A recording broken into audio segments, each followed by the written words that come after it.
बिस्मिल्लाहिर्रहमानिर्रहीम। अस्सलाम वालेकुम to all of you. I hope आप लोग सब ठीक होंगे। My name is doctor Mohammad Ibrahim. अगर आपने हमारा चैनल जो है सब्सक्राइब नहीं किया हो तो प्लीज़ इसको सब्सक्राइब कर लें। आज के टॉपिक की तरफ मूव करते हैं। आज का जो हमारे पास टॉपिक है वो हमारे पास है moment of force. Moment of force क्या होता है? मोमेंट ऑफ अ फोर्स कर लेते हैं। मोमेंट ऑफ फोर्स हमारे पास क्या होता है? तो सबसे पहले हम इसकी एक्सप्लेनेशन की तरफ और इसकी स्टेटमेंट की तरफ मूव करते हैं। तो इसको कैसे लिखते हैं? When a force when a force is applied when a force is applied on a rigid body when a force is applied on rigid body, then the body tends to displace in any direction. Then body tends to rotate in any direction, or tends to rotate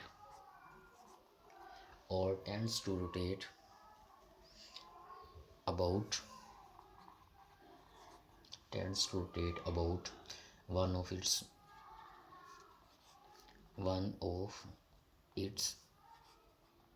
fixed point. तो यहाँ तक इस बात को समझते हैं हम पहले कि अगर हमारे पास कोई भी बॉडी है, ठीक है, कोई भी बॉडी है, तब हम उसके ऊपर कोई एक्सटर्नल फोर्स अप्लाई करेंगे तो वो बॉडी या डिस्प्लेस करेगी, अपनी जो उसकी पोजीशन है टेंस करेगी, मूव करेगी और डिस्प्लेस करेगी, अपनी पोजीशन को चेंज करेगी। ठीक है, मतलब पहले पड़ी हुई थी, हमने उसके ऊपर कोई फोर्स अप्लाई की तो अपनी पोजीशन जो है उसको चेंज करेगी। अब वो किसी भी डायरेक्शन में हो सकती है, वो आगे हो सकती है, पीछे हो सकती है, ऊपर नीचे दाएं बाएं कहीं भी हो सकती है। या तो ये पॉसिबिलिटी हो सकती है, तो या फिर हमारे पास क्या होगी, दूसरी पॉसिबिलिटी क्या है कि वो बॉडी क्या है, रोटेट होना शुरू हो जाएगी। दो पॉसिबिलिटीज़ हमारे पास बनती है, या बॉडी सीधा मूव करेगी या बॉडी हमारे पास क्या हो जाएगी, रोटेट हो जाएगी। तो हम इसको ज़रा देख लेते हैं। अगर हमारे पास एक कोई रिजिड बॉडी पड़ी हुई है, फॉर एग्ज़ाम्पल ये हमारे पास एक रिजिड बॉडी पड़ी हुई है, ठीक है, अगर हम इसके ऊपर फोर्स लगाते हैं, ठीक है, हम इसके ऊपर फोर्स लगा रहे हैं तो ये इस तरफ मूव करना शुरू हो जाता है। एक तो ये पॉसिबिलिटी है। लेकिन अगर हम क्या करें कि इसके इस तरफ से फोर्स लगाएं तो ये बेसिकली क्या कर रही है, बॉडी हमारे पास क्या होना शुरू होगी, रोटेट होना शुरू होगी, घूमना शुरू होगी। तो हमारे पास दो पॉसिबिलिटी बन सकती हैं जब हम किसी भी बॉडी के ऊपर फोर्स लगाते हैं। या तो वो अपनी पोजीशन जो है डिस्प्लेस करती है, आगे की तरफ या पीछे की तरफ मूव करेगी, या हमारे पास बॉडी क्या करना शुरू हो जाएगी, रोटेट करना शुरू कर देगी किसी भी फिक्स पॉइंट की तरफ। तो जो हमारे पास the tendency the tendency tendency sorry the ten the tendency of a force, किसी फोर्स की वो सलाहियत या उसकी power, the tendency of force which try to rotate the body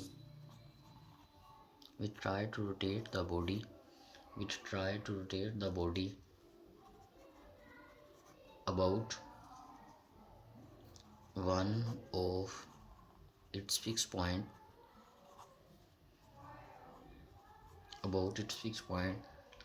is called moment of force. तो किसी भी फोर्स की टेंडेंसी, वो ताकत जो उस बॉडी को मूव करवाती है किसी भी फिक्स पॉइंट के गिर्द, तो वो वाली जो उसकी टेंडेंसी होती है उसको हम क्या कहते हैं, मोमेंट ऑफ फोर्स कहते हैं। ठीक है, तो ये इसकी डेफिनेशन, इसको आगे मूव करते हैं जी। इसकी ग्रामेटिकल फिगर और इसकी मैथमेटिकल फॉर्म की तरफ मूव करते हैं कि वो हमारे पास किस फॉर्म में होगी। तो हम सबसे पहले एक रिजिड बॉडी को कंसीडर कर लेते हैं। For example here we have given a rigid body, ठीक है, और इसके ऊपर कोई फोर्स एफ़ जो है यहाँ पे ऑपरेट हो रही है, इसके ऊपर कोई फोर्स एफ ऑपरेट हो रही है, और ये जिस पॉइंट के गिर्द घूम रही है that is a zero point. ठीक है, ओ पॉइंट को हम नाम दे रहे हैं, इस पॉइंट के गिर्द ये मूव कर रही है। ठीक है, हम इस फोर्स के, ये पूरा इसका line of action of force है, तो यहाँ पे हम इसका कोई पॉइंट कंसिडर कर लेते हैं, लेट कर लेते हैं कि यहाँ पे इसका पॉइंट हम एक पॉइंट कंसिडर कर लेते हैं। तो जिस पॉइंट के गिर्द ये मूव कर रही थी उस पॉइंट से लेकर जिस पॉइंट पे के गिर्द ये मूव रोटेट कर रही थी उस पॉइंट से लेकर ये जो हमने पॉइंट लिया है इसके line of action of force के ऊपर ए, यहाँ तक का जो फासला होता है ओ ए जो हमारे पास होता है इसको हम आर से रिप्रेजेंट कर देते हैं। ठीक है, इसका जो फासला है उसको हम आर से रिप्रेजेंट कर लेते हैं। ठीक है, तो अगर हमने इसके मोमेंट की बात करें तो that is equal to M is equal to R cross F. इसके इक्वल होता है कि हमारे पास जो जिस पॉइंट के गिर्द बॉडी मूव कर रही है उस पॉइंट से उसके line of action of force के ऊपर जो हमने पॉइंट लिया उसका फासला और उसका क्रॉस प्रोडक्ट हम लेते हैं उस फोर्स के साथ, तो इसको हम मोमेंट ऑफ द फोर्स कहते हैं। तो इसके लिए हमने क्या किया, इसकी ज़रा कॉन्फ़िगरेशन की तरफ मूव करते हैं, इसकी एक्सप्लेनेशन की तरफ मूव करते हैं। हमने सिंपल क्या कंसिडर किया है, suppose we apply a force F, suppose we apply a force F on a rigid body,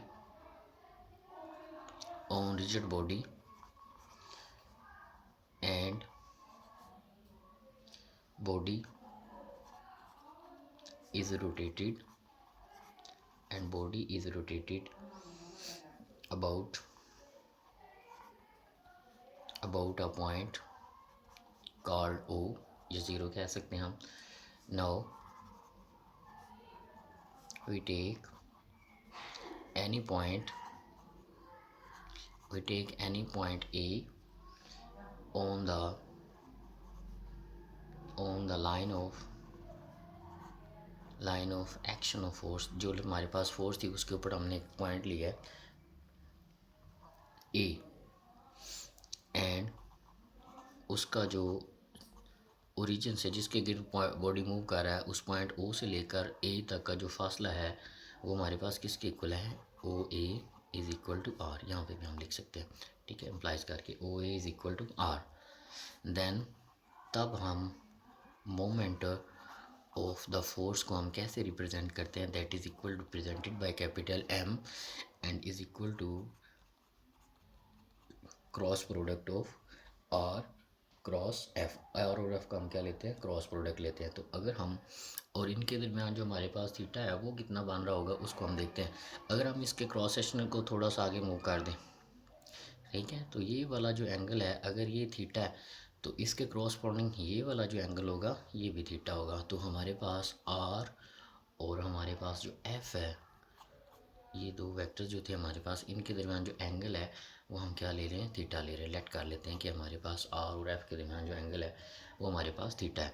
अगर हम इसकी मैग्नीट्यूड ले लें then what will be the happen, ये हमारे पास आ जाएगा आर क्रॉस एफ की मैग्नीट्यूड। अगर हम इसको ओपन करें तो ये हमारे पास किसके इक्वल ऊपर होगा, हमें पता है ए क्रॉस बी हमारे पास किसके इक्वल होता है, ए की मैग्नीट्यूड बी की मैग्नीट्यूड और यहाँ पे क्या आ जाएगा हमारे पास साइन ऑफ थीटा। तो यहाँ पे हमारे पास आ जाएगा आर की मैग्नीट्यूड, एफ की मैग्नीट्यूड और यहाँ पे साइन ऑफ थीटा आ जाएगा। ठीक है, यहाँ पे हमने क्रॉस प्रोडक्ट की डेफिनेशन लगाई है।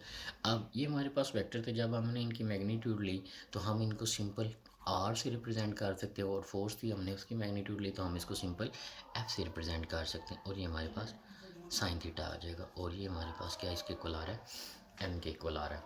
अभी हम इसकी डेरिवेशन की तरफ मूव कर रहे हैं। ठीक है, अब अगर हम इसको थोड़ा सा मूव करें हम इसको ऐसे भी लिख सकते हैं, एफ क्रॉस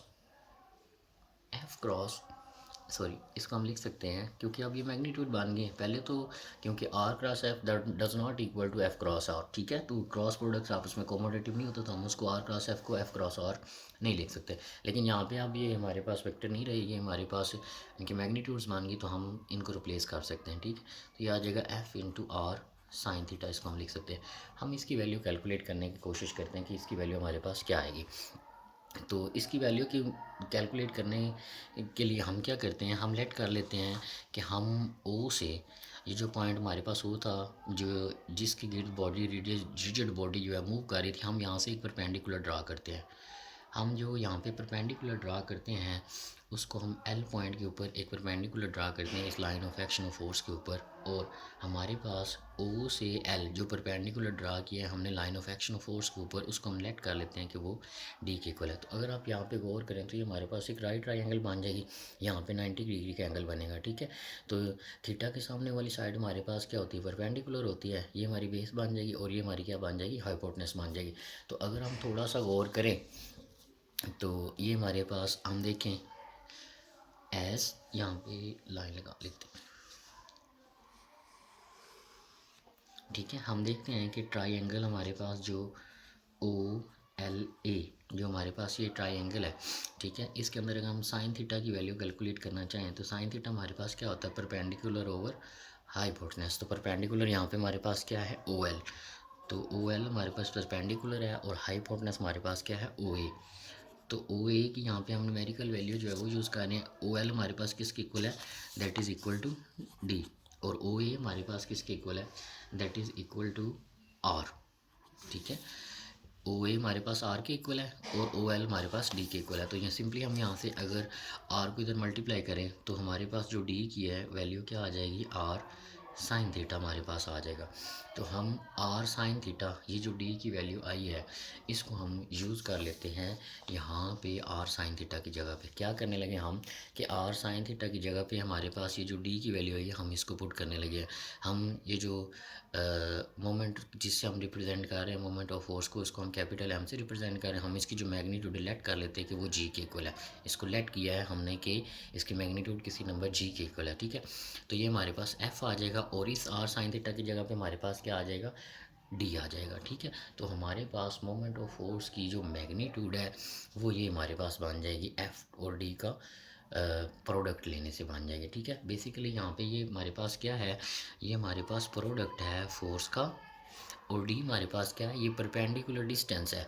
डी हमारे पास क्या है, फोर्स का और परपेंडिकुलर डिस्टेंस कहाँ से कहाँ तक का, हमारे पास जो लाइन ऑफ जिसके गिर्द हमारी रिजिड बॉडी मूव कर रही थी उससे एक परपेंडिकुलर जो हम ड्रा करते हैं लाइन ऑफ एक्शन फोर्स के ऊपर, उसकी जो वैल्यू होती है वो ये हमने यहाँ पे डी ली है। तो फोर्स और perpendicular distance from the point वे हमारी बॉडी जो है रोटेट कर रही है वहाँ से लेकर line of action of force के ऊपर जो डिस्टेंस होता है वो परपेंडिकुलर डिस्टेंस ले, और हमारे पास जो फोर्स है उनको मल्टीप्लाई करें तो हमारे पास जो मोमेंट ऑफ फोर्स है उसकी हमारे पास क्या आ जाती है, मैग्नीट्यूड आ जाती है। और इसको हम किससे रिप्रेजेंट करते हैं, कैपिटल जी से रिप्रेजेंट करते हैं, ठीक है। अब यहाँ पे एक और हमारे पास क्वेश्चन रेज होता है कि हमारे पास जो मोमेंट ऑफ फोर्स है, ये जो हमारे पास जी आया है, ये हमारे पास ये पॉजिटिव होगा नेगेटिव होगा, मतलब हमारे पास जो मोमेंट ऑफ फोर्स है उसकी जो वैल्यू है वो नेगेटिव होगी या पॉजिटिव होगी। तो यहाँ पे हम ये देखेंगे कि हमारे पास अगर तो हमारे पास जो बॉडी है वो clock wise anti clock wise move कर रही है, ठीक है, तो हम उसकी डायरेक्शन हमारे पास क्या लेंगे, पॉजिटिव लेंगे, ठीक है। यहाँ पे हम लिख लेते हैं अगर रोटेशन जो है, रोटेशन इज क्लॉकवाइज, अगर रोटेशन क्लॉकवाइज है तो फिर हम क्या लेंगे, नेगेटिव डायरेक्शन लेंगे, ठीक है। और अगर हमारे पास जो रोटेशन है मोमेंट ऑफ जो हमारे पास बॉडी रोटेट कर रही है उसकी जो रोटेशन है वो हमारे पास क्लॉकवाइज है, anti clockwise sorry, anti clockwise है, तो फिर हमारे पास जो मोमेंट है उसकी जो वैल्यू है वो हमारे पास क्या आएगी, पॉजिटिव आएगी, ठीक है। तो इसको हमने अंडरस्टैंड करना है और इसको समझना है, ठीक है। तो आई होप आपको आज के टॉपिक की समझ आ जाएगी, ठीक है। इसके साथ हमारे पास सम बुक्स में हमारे पास ये भी मसला होता है कि यहाँ पे ये जो हमने पॉइंट लिया line of action of force के ऊपर हमने पॉइंट लिया, इसका क्या रोल होता है। तो इसका रोल सिंपली यही है कि आप चाहे इसको बढ़ा दें, ऊपर ले लें, नीचे ले लें, तो इसके ऊपर मोमेंट ऑफ फोर्स जो है उसके ऊपर इसके आंसर का कोई फ़र्क नहीं पड़ता। ये नहीं है कि आपने ए यहाँ पे लिया तो इसका आंसर और आएगा, अगर आप ऊपर ए ले रहे हैं तो इसका आंसर और आएगा। मैं ज़रा पास कर लेता हूँ अगर नज़र ना आ रहा हो, ठीक है। हम यहाँ पे भी ले लेंगे तो फिर भी आंसर ये ही रहना है मोमेंट ऑफ फोर्स का। अगर आप चेक करना चाहते हो तो हम इसको चेक कर सकते हैं, देखते हैं, ठीक है। हमने बेसिकली क्या लिया था, हमने एक रिजिड बॉडी ली थी, ठीक है। तो ये हमने line of action of line ली, फोर्स ली है, और यहाँ पे हमने कोई पॉइंट जो है यहाँ पे ले लेते हैं, यहाँ पे कोई पॉइंट हमने ओ लिया था और यहाँ पे हमने एक पॉइंट ए लिया था। तो ओ का ए से जो फासला था वो हमने आर लिया हुआ है। अब हम ये चेक करना चाहते हैं कि अगर हम जो पॉइंट है जो line of action of force के ऊपर हमने पॉइंट ए लिया है, अगर हम इसकी पोजीशन को ऊपर नीचे करें तो क्या मोमेंट ऑफ फोर्स के ऊपर जो फ़र्क पड़ता है या नहीं पड़ता, तो हम उसको देखना चाहते हैं। हम लेट कर लेते हैं कि हमने कोई पॉइंट एक यहाँ पे ले लेते हैं, इसको प्राइम का नाम दे देते हैं, और ओ से लेकर इस पॉइंट ओ प्राइम तक का जो हमारे पास फासला है, इसको हम नाम दे देते हैं आर प्राइम का नाम दे देते हैं। अब हम चेक करते हैं कि मोमेंट फोर्स के ऊपर कोई फ़र्क पड़ता है या नहीं पड़ता। हमने बेसिकली क्या किया, पॉइंट की जो पोजीशन है उसको रिप्लेस किया, चेंज किया, ठीक है। तो हम देखते हैं कि मोमेंट ऑफ फोर्स के ऊपर कोई फ़र्क पड़ता है या नहीं पड़ता। जी, तो इसको देखते हैं। नोट,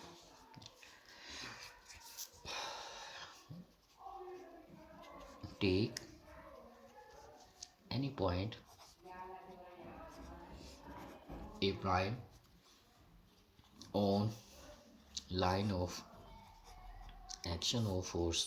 हमने line of action of force के ऊपर एक पॉइंट ए प्राइम लिया है, और यहाँ पे ये भी हम बताना ज़रूरी समझते हैं कि ओ ए प्राइम से जो फासला है वो हमारे पास क्या है, आर प्राइम है। और हमने मोमेंट जो कैलकुलेट करना है वो अब हमारे पास किसके इक्वल आएगा, that will be equal to M is equal to R cross into F. तो हमने सबसे पहले आर प्राइम की जो वैल्यू है वो कैलकुलेट करनी है फ्रॉम द फिग। अगर हम फिक्स से आर प्राइम की वैल्यू कैलकुलेट करें तो वो किसके इक्वल हमारे पास आएगी, that will be equal to, ये हमारे पास किसके इक्वल आएगी, ओ ए, और फिर ए से ओ ए की वैल्यू प्लस ए से ए प्राइम की वैल्यू के इक्वल आएगी, ठीक है।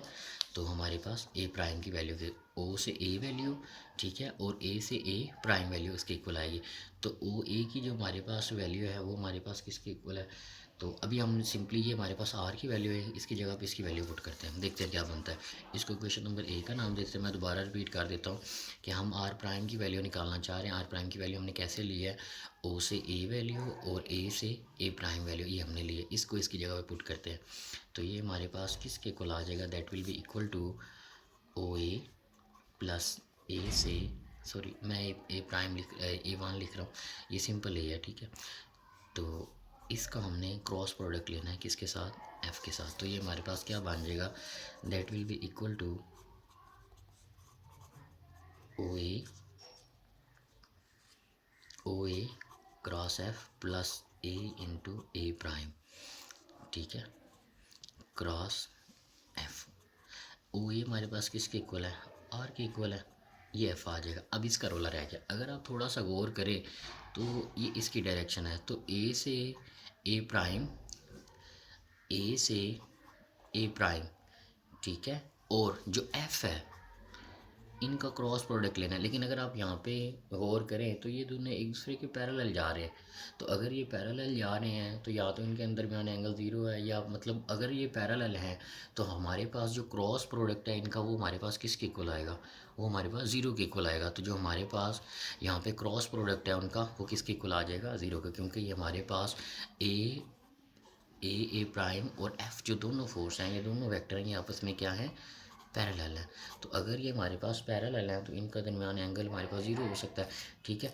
तो इसका आंसर हमारे पास ज़ीरो के इक्वल आ जाएगा। तो इसका मतलब इसकी हैसियत नहीं रहेगी, ये ख़त्म हो जाएगा।